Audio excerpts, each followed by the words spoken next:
Good evening. Study capital से जुड़ने के लिए आपका धन्यवाद।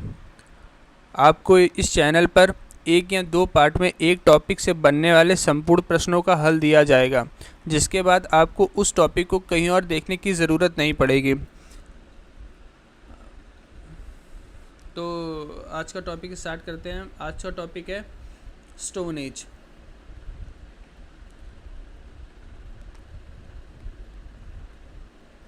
इसे हिंदी में पाषाण काल कहते हैं और इसे 3 भागों में बांटा गया है: पुरापाषाण काल, मध्यपाषाण काल और नवपाषाण काल।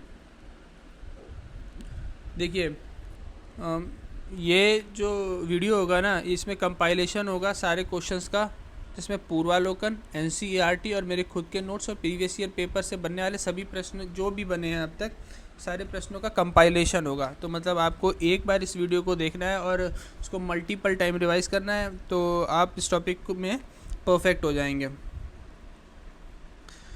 तो चलिए पहले क्वेश्चन को स्टार्ट करते हैं। जानवरों का पशुपालन प्रारंभ हुआ था मध्यपाषाण काल में। पहला क्वेश्चन, एक ही कब्र में 3 कंकाल बरामद हुए दमदमा में। दमदमा एक महाराष्ट्र की साइट है, दमदमा महाराष्ट्र में है। अनाज की खेती सबसे पहले प्रारंभ हुई थी नवपाषाण काल में। भारत में मनुष्य का सबसे पहला साक्ष्य कहाँ मिलता है? नर्मदा घाटी में। नर्मदा घाटी एमपी में है। मानव द्वारा प्रयोग किया जाने वाला पहला अनाज कौन सा था? तो जौ। ये क्वेश्चन कई बार एग्जाम्स में पूछा गया, सिंपल है, अब आने के चांसेस कम है, लेकिन फिर भी आप पढ़ लीजिए। मध्यपाषाण काल में अस्थि आभूषण कहाँ प्राप्त हुए थे? मतलब अस्थियों से, हड्डियों से बने हुए आभूषण कहाँ प्राप्त हुए थे? तो इसका आंसर है महदहा में। महदहा में, ये भी महाराष्ट्र में है। पाषाण काल में कहाँ पर हड्डियों के बने औजार प्राप्त हुए थे? यहाँ पे आभूषण की बात कर रहा है, यहाँ पे औजार की बात कर रहा है, और ये दोनों का ही आंसर महदहा है। उपमहाद्वीप में कृषि का सबसे पहला साक्ष्य मिला था मेहरगढ़ में। पहले मेहरगढ़ बोला जाता था, लेकिन अब न्यू स्टडीज़ के हिसाब से लोहरादेव आने लगा। ये यूपी के संत कबीर नगर में है साइट, लोहरादेव। तो अगर आपको ऑप्शंस में दोनों मिलते हैं तो आप लोहरादेव के साथ जाइएगा, वरना मेहरगढ़ के साथ। उस स्थान का नाम बताइए। क्वेश्चन नंबर 9, उस स्थान का नाम बताइए जिसने बसे हुए जीवन का सबसे पहला साक्ष्य प्रकट किया। मेहरगढ़। इस क्वेश्चन का अर्थ है जहाँ पर तीनों चीज़ें थी, मतलब पशुपालन भी था, सेटलमेंट भी था और कृषि भी थी। ऐसा एक लोकेशन जहाँ पर ये तीनों चीज़ें मिली थी, तो मेहरगढ़। किस स्थान पर, नेक्स्ट क्वेश्चन, किस स्थान पर पाषाण युग से लेकर हड़प्पा युग के साक्ष्य मिलते हैं? मेहरगढ़। कोपनहेग संग्रहालय। कोपनहेग संग्रहालय है जिस कोपनहेग संग्रहालय की सामग्री से पाषाण, कांस्य और लौह युग की त्रियुगीय विभाजन किसने किया? मतलब ऐसा कौन था जिसने पाषाण काल, कांस्य और लौह युग को 3 अलग अलग एजिस में डिवाइड किया? तो उसका नाम था थॉमस। राष्ट्रीय मानव संग्रहालय कहाँ स्थित है? तो ये भोपाल में स्थित है, भोपाल एमपी में स्थित है। अब इसका नया नाम इंदिरा गांधी राष्ट्रीय मानव संग्रहालय है। भारतीय पुरातत्व के जनक कौन कहलाते हैं? भारतीय पुरातत्व के जनक अलेक्जेंडर कनिंघम कहलाते हैं। विंध्य क्षेत्र में किस स्थान पर सर्वाधिक मानव कंकाल मिले?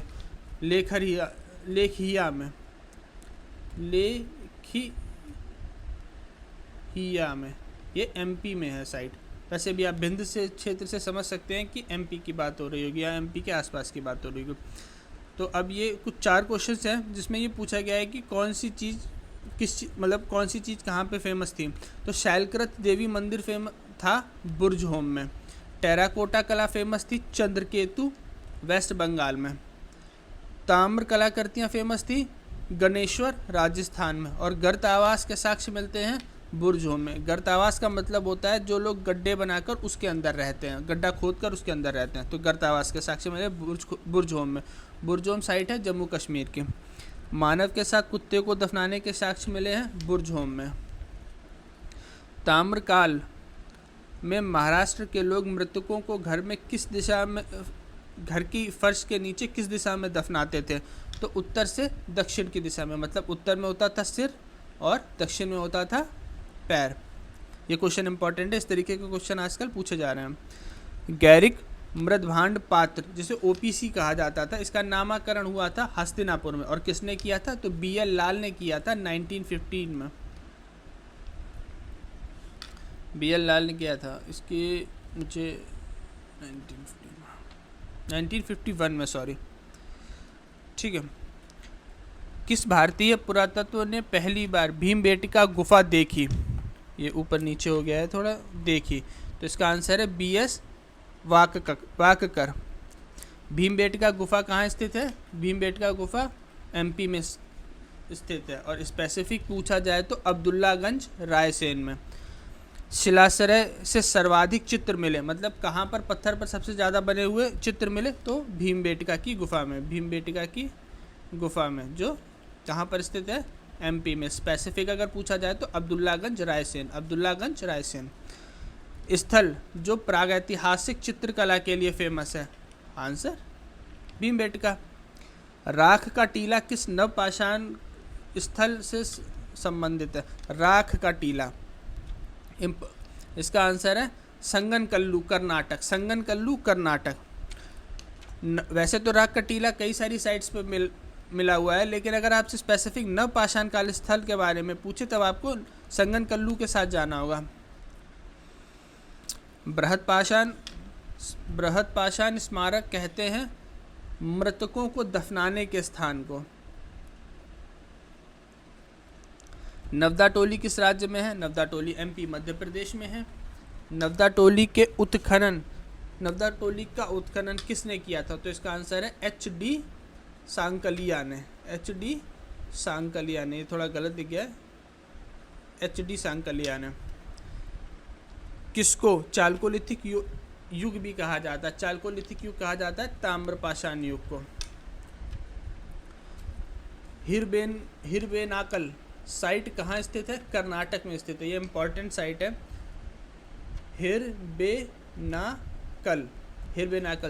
हिरबेनाकल साइट इसलिए इंपॉर्टेंट है क्योंकि साउथ में सबसे ज़्यादा जो दफनाने के साक्ष्य मिलते हैं वो हिरबेनाकल से मिलते हैं। कौन सा स्थल नर्मदा प्रणाली के अंतर्गत आता है? नवदा टोली। वैसे भी हम लोग ये डिसाइड कर सकते हैं कि नर्मदा टोली एमपी में स्थित है और नर्मदा प्रणाली भी एमपी में स्थित है, तो आप ऐसे भी रिलेट कर सकते हैं चीज़ों को। मानव द्वारा प्रयोग किए जाने वाली पहली धातु कौन सी थी? तो उसका आंसर है तांबा, कॉपर। ये इंपॉर्टेंट क्वेश्चन है।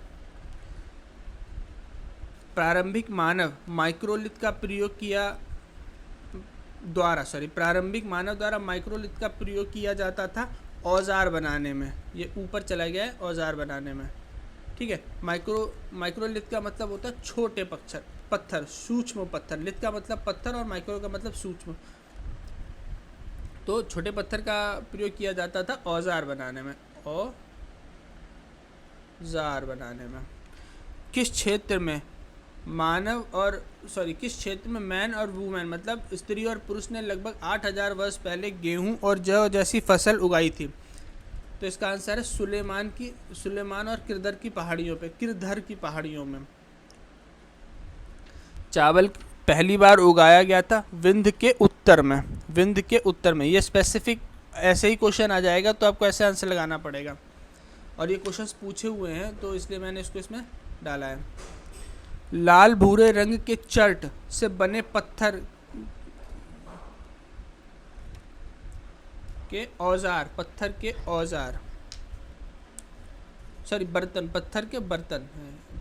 के बर्तन कहाँ मिले?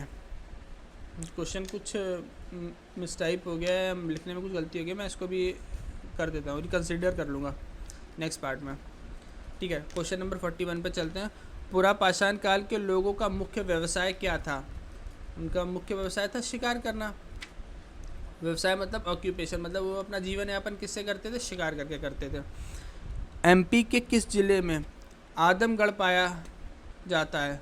होशंगाबाद, मतलब लोकेशन के बारे में ही पूछ लिया है कि आदमगढ़ कहाँ पाया जाता है, होशंगाबाद में। सर्वप्रथम हैंडेक्स संस्कृति के उपकरण कहाँ प्राप्त हुए? उसका आंसर है मद्रास के समीप बदमपुरई और अत्तरीपक्कम से। इसको पाया था रॉबर्ट ब्रूस फूट ने। ये क्वेश्चन बहुत इंपॉर्टेंट है, कई बार पूछा जा चुका है। हैंडेक्स संस्कृति मतलब जो हाथ से बनी कुल्हाड़ियों की संस्कृति थी। 4 मानव कंकाल एक साथ कहाँ दफनाए गए? सराय नहर में। नर्मदा घाटी के किस स्थल से मानव खोपड़ी प्राप्त हुई? सराय नहर से। आग की खोज किस काल में हुई? नवपाषाण काल में। इंपॉर्टेंट है, आग की खोज किस काल में हुई? नवपाषाण काल में। और पशुपालन की खोज किस में हुई थी? पशुपालन की खोज हुई थी मध्यपाषाण काल में।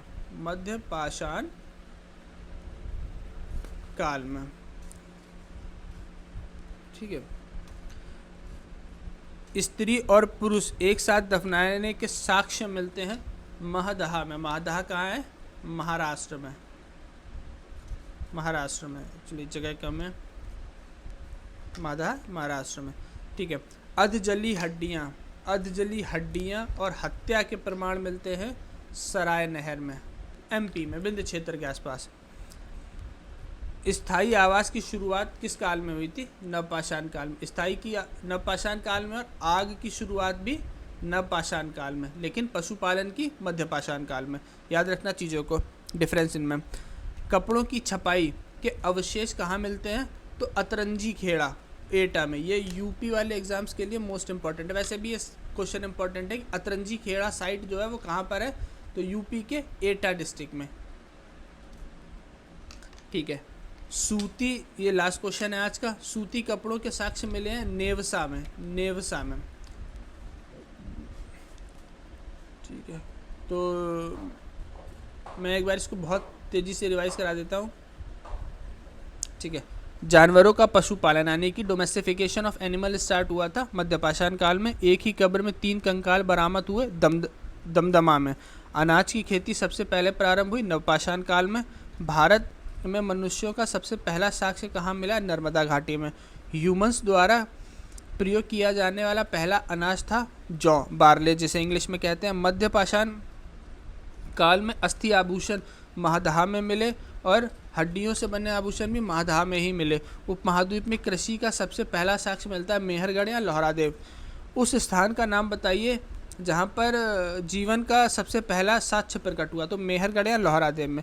किस स्थान पर पाषाण युग से लेकर हड़प्पा युग के साक्ष्य मिलते हैं? मेहरगढ़ में। कोपनहेग संग्रहालय की सामग्री से पाषाण, कांस्य और लौह युग में विभाजित किया था थॉमस ने। राष्ट्रीय मानव संग्रहालय कहाँ है? भोपाल, एमपी में। भारतीय पुरातत्व के जनक हैं अलेक्जेंडर कनिंघम। विंध्य क्षेत्र के किस स्थान पर सर्वाधिक मानव कंकाल मिले? लेक हिया में। शैलकृत देवी मंदिर है बुरजोम में। टेराकोटा फेमस था चंद्रकेतु गढ़ का। ताम्र कलाकृतियाँ फेमस थी गणेश्वर राजस्थान की। गर्तावास के साक्ष्य मिलते हैं बुरजोम में। मानव के साथ कुत्ते को दफनाने के साक्ष्य मिलते हैं बुरजोम में। ताम्रकाल के लोग मृतकों को घर की फर्श के नीचे किस दिशा में दफनाते थे? उत्तर से दक्षिण की दिशा में। उत्तर से दक्षिण, ये गलत लिखा हुआ है, दक्षिण की दिशा में। गैरिक मृतभांड पात्र ओपीसी का नामकरण हुआ था हस्तिनापुर में। किसने किया था? बीएल लाल ने 1951 में। किस भारतीय पुरातत्व ने पहली बार भीमबेटका गुफा देखी? तो बीएस वाककर। भीमबेटका गुफा कहाँ है? तो अब्दुल्लागंज रायसेन, एमपी में। शिलाश्रय से सर्वाधिक चित्र मिले भीमबेटका से। शिलाश्रय से सर्वाधिक चित्र मिले। सर्वाधिक चित्र कहाँ से मिले? तो भीमबेटका की गुफा से। स्थल जो प्रागैतिहासिक चित्रकला के लिए फेमस है भीमबेटका। राख का टीला नवपाषाण युग में मिला है तो संगनकल्लू से। बृहत्पाषाण स्मारक कहलाते थे मृतकों का दफनाने का स्थान। नवदा टोली किस राज्य में है? एमपी में। नवदा टोली एमपी में। नवदा टोली का उत्खनन किसने किया था? एच.डी. सांकलिया ने। किसे चाल्कोलिथिक एज भी कहा जाता है? चाल्कोलिथिक एज कहा जाता है ताम्रपाषाण युग को, जिसे कॉपर एज भी बोलते हैं। तो हिरबेनाकल साइट जो है ये कर्नाटक की है, इंपॉर्टेंट साइट है। कौन सा स्थल नर्मदा प्रणाली के अंतर्गत आता है? तो नवदा टोली। मानव द्वारा प्रयोग किया जाने वाला पहला धातु है तांबा। प्रारंभिक, इंपॉर्टेंट है, प्रारंभिक मानव द्वारा माइक्रोलिथ का प्रयोग किया जाता था, मतलब पत्थरों का प्रयोग किया जाता था औजार बनाने के लिए। किस क्षेत्र में महिला और पुरुष ने लगभग 8000 वर्ष पहले गेहूं और जौ जैसी फसलें उगाई, मिलकर फसलें उगाई साथ में? तो सुलेमान और किरधर की पहाड़ियाँ। चावल पहली बार उगाया गया था विंध्य के उत्तर में। लाल भूरे रंग के चकमक पत्थर से बने बर्तन कहाँ मिले? तो इसका है हुसंगी कर्नाटक में, हुसंगी कर्नाटक में। पुरापाषाण काल के लोगों का मुख्य व्यवसाय क्या था? शिकार करना। एमपी के किस जिले में आदमगढ़, मतलब ये लोकेशन के बारे में ही पूछ लिया है तो बताया गया है, ये होशंगाबाद में है। सर्वप्रथम हैंडैक्स संस्कृति के उपकरण कहाँ प्राप्त हुए? तो मद्रास के समीप बदमपुरा और अत्रिपक्कम से। 4 मानव कंकाल एक साथ दफनाने के साक्ष्य मिलते हैं सराय नहर से। नर्मदा घाटी के किस स्थल से मानव खोपड़ी प्राप्त हुई? सराय नहर से। आग की खोज किस काल में हुई? नवपाषाण काल में। स्त्री और पुरुष को एक साथ दफनाने के साक्ष्य मिलते हैं महादहा में। अधजली हड्डियां और हत्या के प्रमाण मिलते हैं सराय नहर में। स्थायी आवास की शुरुआत किस काल में हुई? तो नवपाषाण काल में हुई। कपड़ों की छपाई के अवशेष अतरंजी खेड़ा, ये क्वेश्चन इंपॉर्टेंट है, आने के बहुत चांसेस हैं यूपी के एग्जाम में।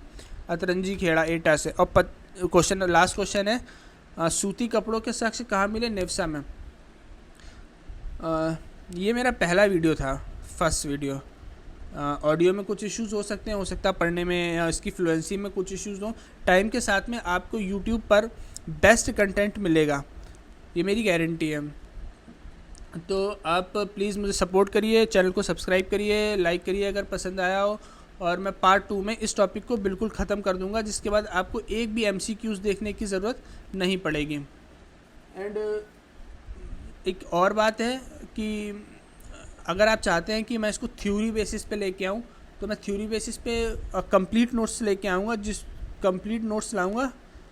कंप्लीट नोट्स लाऊँगा जो सारे बड़े चैनल्स और बुक्स का एक कंपाइलेशन होगा, जिसके बाद आपको कहीं और देखने की ज़रूरत नहीं पड़ेगी। अगर आप चाहते हैं ऐसा हो तो प्लीज़ कमेंट में मेंशन करिए।